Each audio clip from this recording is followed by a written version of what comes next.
Welcome to 7912 Island Highway North. This is the exterior of the house.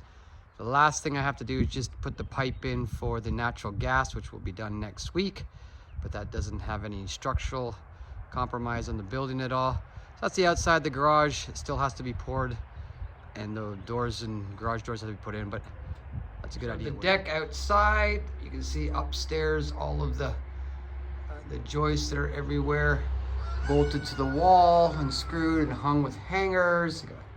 Over here we've got the 4-ply beam that goes straight across at 6 on the concrete there and goes across with all the pillars as required by the drawings all the way along there. And so we've got, the important things are, there's a 5-ply over here that carries the weight upstairs on that one beam. And then you can see we've got the pipes just ready to hook up for the outside exterior drain. We've got the other 5-ply over here. You can see all the piping that's gone in. We were very fortunate that we didn't have to do any really bad knockouts. There's the odd one that we had to go through a block. All of these have squash blocks on both sides going up. Everywhere you can see there's the LVLs that were put in place for the whole opening. That's kind of that side. So there's the two 5-plies over here. We go along to the other side. We've also got a 5-ply over here. Let's see if we can see it around the furnace. There's the 5-ply there.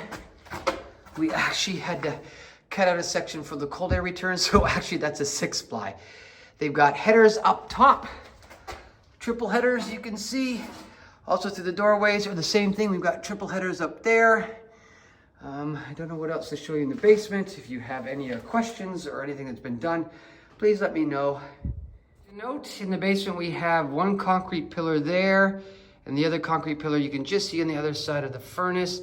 These concrete poles go right up into, right on the floor, so they bear the weight of those pillars upstairs. We've got another extra 5-ply over here because we put a pillar up there just for looks upstairs, so I put a 5-ply just to keep everything consistent. Coming up out of the basement, we have the mechanical room.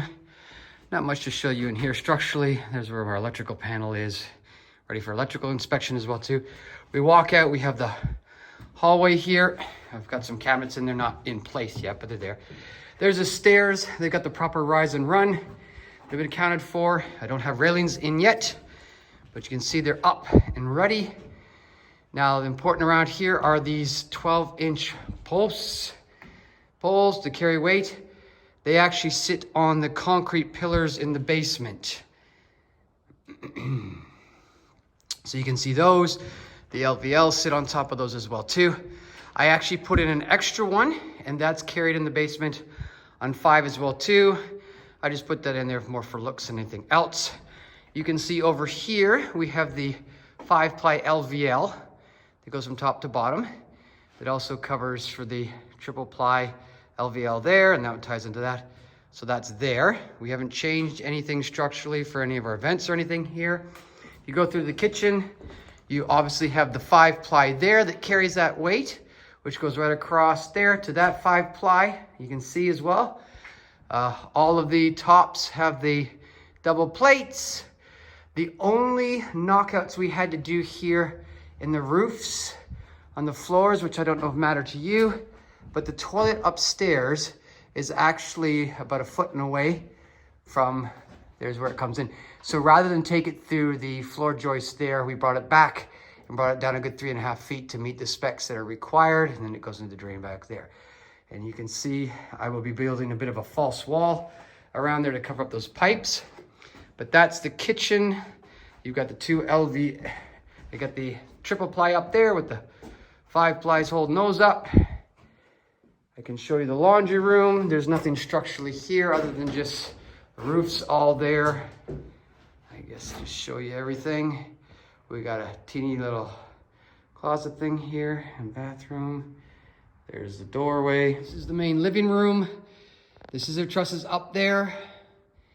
So no insulation yet. There's the fireplace that has been wet inspected. It's ready to go. I just have to put the drywall and the mantle on for a final wet inspection, but you can see over there we've got the 5-ply gang going straight up to cover those. And structurally, that's all that's important in here, I guess. We can go over into these are the 2 other rooms.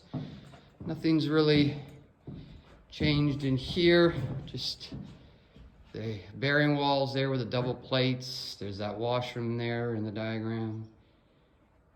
The back of the furnace. Same thing on this side. We've got just the bathrooms. Again, we didn't have to do any cutouts for anything. I'm going to be doing drop ceilings in these 2 basements to account for a few of the drains and whatnot. So again, I did not have to cut anything major out to put all my plumbing in. That is the main. Upstairs. Try to keep things steady.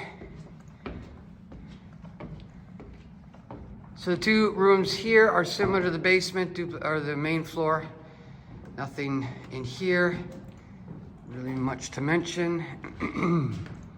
You can see all the walls, all the double headers. Up top, we've done all our back framing and enforces according to the diagrams that they gave you with the roof trusses.